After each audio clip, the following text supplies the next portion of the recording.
എല്ലാവരും ഇങ്ങോട്ട് നോക്കിൻ. ശ്യാംരാജ്, ഇതിനകത്ത് രാഷ്ട്രീയ മുതലെടുപ്പ് നടത്തുന്നു. SFI കരിവാരിത്തേക്കാൻ എന്നതിന് SFI ചൂണ്ടിക്കാണിക്കുന്ന കാര്യം ശരി, ഉത്തരവാദിത്തപ്പെട്ട നേതാക്കളെ ഇതിൽ ഭാഗമായിട്ടുള്ള നേതാക്കളെ SFI ഉടനടി മാറ്റി നിർത്തുന്നു. സംഘടനയ്ക്ക് എടുക്കാൻ പറ്റുന്ന നിലപാടെടുക്കുന്നു. രാഷ്ട്രീയമായി അങ്ങനെ ചെയ്യാവുന്നത് ചെയ്തു. പോലീസ് ആകട്ടെ എല്ലാ പ്രതികളെയും, പ്രതിപട്ടികയിലുള്ള എല്ലാ പ്രതികളെയും ഇതിനകം തന്നെ കസ്റ്റഡിയിലെടുത്തു, അറസ്റ്റ് ചെയ്തു, മുന്നോട്ട് പോകുന്നു.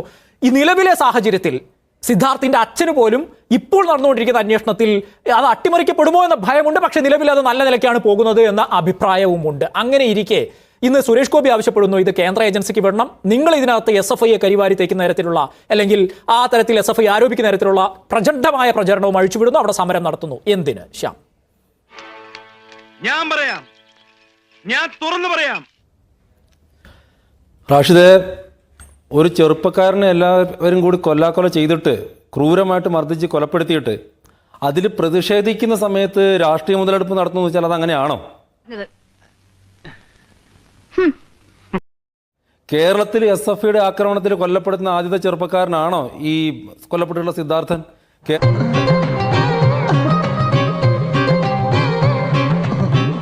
കേരളത്തിലെ ക്യാമ്പസുകളിലെ SFI പ്രവർത്തകരെല്ലാം സമാധാനത്തിന്റെ വെള്ളരിപ്രാവുകളാണോ?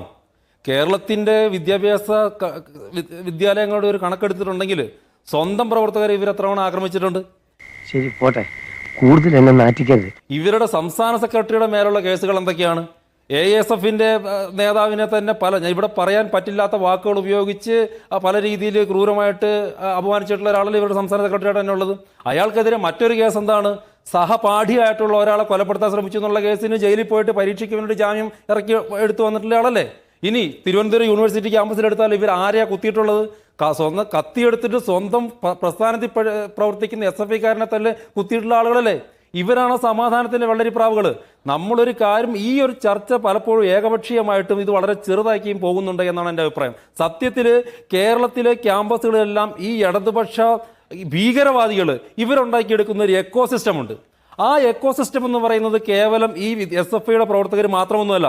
SFIയുടെ പ്രവർത്തകർ, അവിടുത്തെ അധ്യാപകർ, അവിടുത്തെ അനധ്യാപകർ, അതിന് പുറത്തുള്ള കമ്മ്യൂണിസ്റ്റ് പാർട്ടിയുടെ നേതാക്കന്മാർ എല്ലാവരും കൂട്ടിച്ചേർന്ന് നടക്കുന്ന ഒരു SFIയുടെ ഒരു എക്കോസിസ്റ്റം ഉണ്ട്. ആ എക്കോസിസ്റ്റം എന്ന് പറയുന്ന ഒരു ഭീകരവാദ പ്രസ്ഥാനത്തിനെ പോലെയാണ്. നിങ്ങൾ അതിര് കിടക്കുന്നു. ഒരു കാര്യം മാത്രം ഞാൻ ചോദിക്കട്ടെ. ഒരു ക്യാമ്പസിൽ ഏകദേശം നിങ്ങൾ പറയുന്നതനുസരിച്ച് 100-300ഓളം പേര് പഠിക്കുന്ന ഒരു ക്യാമ്പസിൽ, ആ ക്യാമ്പസിലെ ഒരു ചെറുപ്പക്കാരൻ അതിക്രൂരമായിട്ട് ആക്രമിക്കപ്പെട്ടിട്ടും എന്തേ ഒരാൾ പോലും മുമ്പോട്ട് വരാത്ത ആ കാര്യം പറയാൻ വേണ്ടിയിട്ട്? അതിൻ്റെ അർത്ഥം ഒന്നുകിൽ ആ ക്യാമ്പസിലെ മുഴുവൻ ആളുകളെയും ഈ SFIക്കാർ ഭയപ്പെടുത്തി നിർത്തുന്നു എന്നുള്ളതാണ്. അതല്ല, എല്ലാത്തിനെയും കുത്തും ഞാൻ. 4 മാസമായിട്ട് കത്തിക്ക് റെസ്റ്റാണ്. ഇനി റെസ്റ്റ് കൊടുക്കൂല, നേരത്തെ കുത്തും ഞാൻ. അല്ലെങ്കിൽ ആ ക്യാമ്പസിലെ ഭൂരിഭാഗം ആളുകളും ഇവരുടെ പോലെയുള്ള പ്രത്യേകമായിട്ടുള്ള ഒരു ക്രിമിനൽ മൈൻഡിലേക്ക് എത്തി എന്നുള്ളതാണ്. അങ്ങനെ ചിന്തിക്കണമെങ്കിൽ അതിൻ്റെ അർത്ഥം അതൊരു SFIയുടെ ഇടതുപക്ഷത്തിന്റെ എക്കോസിസ്റ്റം ആണ് എന്ന് തന്നെയാണ്. ഇത് കേവലം ഈ ഒരു ക്യാമ്പസിൽ മാത്രമല്ല. ഞാൻ ഇന്ന് കഴിഞ്ഞ ദിവസങ്ങളിലൊക്കെ ചർച്ചകളിൽ പറഞ്ഞു, കേരളത്തിലെ ഒട്ടനവധിയായിട്ടുള്ള ക്യാമ്പസുകളിൽ SFIക്ക് ഭൂരിപക്ഷമുള്ള ഒട്ടുമിക്ക ക്യാമ്പസുകളിലും ഇവർ യൂണിവേഴ്സിറ്റി ഇലക്ഷനെ കഴിയുന്ന സമയത്ത് SFIക്ക് ഭൂരിപക്ഷമുള്ള ക്യാമ്പസുകളെ കുറിച്ചിട്ട് അല്ല മൃഗീയ ഭൂരിപക്ഷത്തെ കൂടി ഞങ്ങൾ ജയിച്ചു എന്നൊക്കെ പറയാറുണ്ട്. സത്യസന്ധമായിട്ട് അത് കാണുന്ന സമയത്ത് ഇവരുടെ മസിൽ പവർ ഉപയോഗിച്ച്, ഇവരുടെ അധ്യാപകരെ ഉപയോഗിച്ച്, ഇവരുടെ സ്വാധീനം ഉപയോഗിച്ച് ആ ക്യാമ്പസുകൾ പിടിച്ചെടുക്കുന്നതാണ്. അവിടെ ജനാധിപത്യപരമായിട്ടുള്ള യാതൊരു വിധത്തിലുള്ള ഇലക്ഷനുകളോ സംവിധാനങ്ങളോ മത്സരങ്ങളോ നടക്കുന്നില്ല എന്നുള്ളതാണ് യാഥാർത്ഥ്യം. ഈ ക്യാമ്പസിലെ തന്നെ നിങ്ങൾ എടുത്തു നോക്കിക്കോളൂ. ഇതിൽ ഈ 16-ാം തീയതി ചെറുപ്പക്കാരൻ തിരിച്ച് വീട്ടിലേക്ക് വരുന്നു.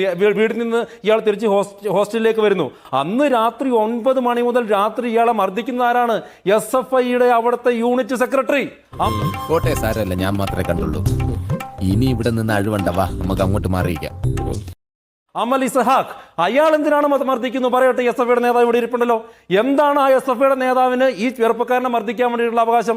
അയാൾ ഒരു തെറ്റ് ചെയ്തു എന്ന് തന്നെ വെച്ചു. സിദ്ധാർത്ഥൻ ഒരു തെറ്റ് ചെയ്തു എന്ന് തന്നെ വെച്ചു ഞാൻ അംഗീകരിക്കില്ല, അങ്ങനെ തന്നെ വെച്ചു നോക്കുക.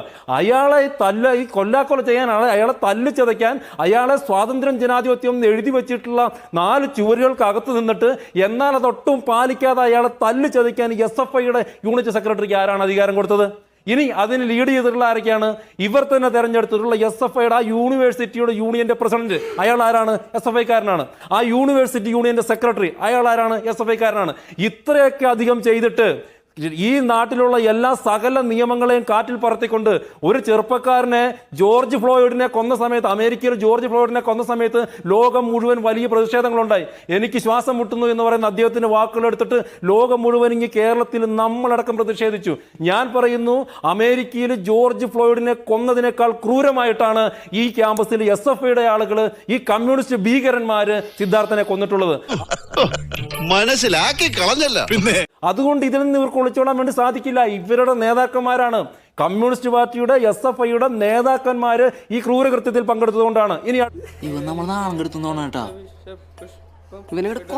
അടുത്തത്, ഈ വിഷയം മൂടി വെച്ചത് ആരാണ്? ഒന്നാമതായിട്ട് മൂടി വെച്ചത് ഡീനാണ്, ശങ്കർ നാരായണൻ എന്ന് പറയുന്ന ആള്. അയാൾ ആരാണ്? ഈ ചീറ വിത്ത് SFI പോലെയുള്ള പരിപാടികൾ, ചീയസോ പോലെയുള്ള SFIയുമായിട്ടുള്ള പരിപാടികളിൽ പങ്കെടുക്കുന്ന കമ്മ്യൂണിസ്റ്റ് അധ്യാപക സംഘടനയുടെ നേതാവ്. പിന്നെ മൂടി വെച്ച ഡീനിന്റെ പ്രസ്താവന ശ്യാം കേട്ടിട്ടുണ്ടാകുമെന്ന് തോന്നുന്നു. ഡീനും പറയുന്നു നോക്കൂ അല്ലേ ശ്യാം, ഇന്ന് ഈ ചോദ്യങ്ങൾ ഡീൻ നേരിട്ടിരുന്നു. ഡീൻ മാധ്യമപ്രവർത്തകരോട് പ്രതികരിച്ചത് ശ്യാം കേട്ടോ? പറയൂ. അതെ അതെ അതെ. ഇനി അയാളുടെ പ്രതികരണം എന്തിനാ? അയാൾ ആരും നമുക്ക് അയാൾ എന്താണ് പറഞ്ഞത്? അയാൾക്ക് സെക്യൂരിറ്റിയുടെ പണിയല്ലാന്ന്. ഒരു ഹോസ്റ്റലിൽ എത്ര ധാർഷ്ട്യമാണെന്ന് അത് നിങ്ങളൊന്ന് ആലോചിച്ച് നോക്കൂ. എത്ര ധാർഷ്ട്യമായിട്ടാണ് അയാൾ സംസാരിക്കുന്നത് നോക്കൂ.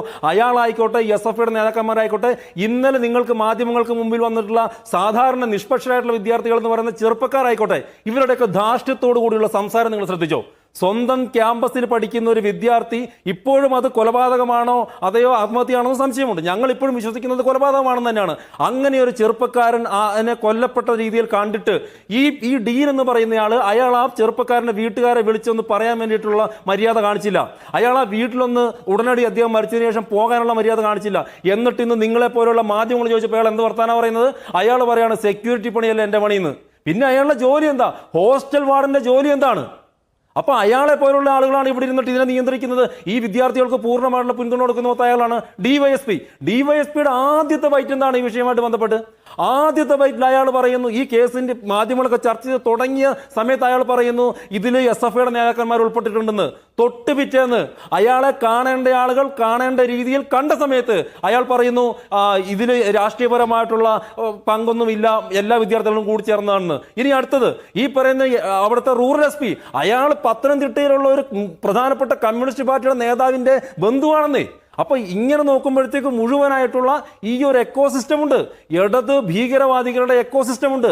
അത് ഈ കേവലം ഈ പറയുന്ന SFIയുടെ പ്രതിനിധികൾ പറയുന്ന പോലെ അയാളോ അല്ലെങ്കിൽ ഈ ക്യാമ്പസിലെ SFIയുടെ യൂണിറ്റ് സെക്രട്ടറിയോ പ്രസിഡന്റോ മാത്രമൊന്നുമല്ല, ഈ മുഴുവൻ സിസ്റ്റവും ഇവർക്ക് വേണ്ടിയിട്ട് പ്രവർത്തിച്ചുകൊണ്ടിരിക്കുകയാണ്. എല്ലാവർക്കും സന്തോഷമായല്ലോ? എനിക്ക് സന്തോഷമായി. എല്ലാവർക്കും പിരിഞ്ഞു പോവാം.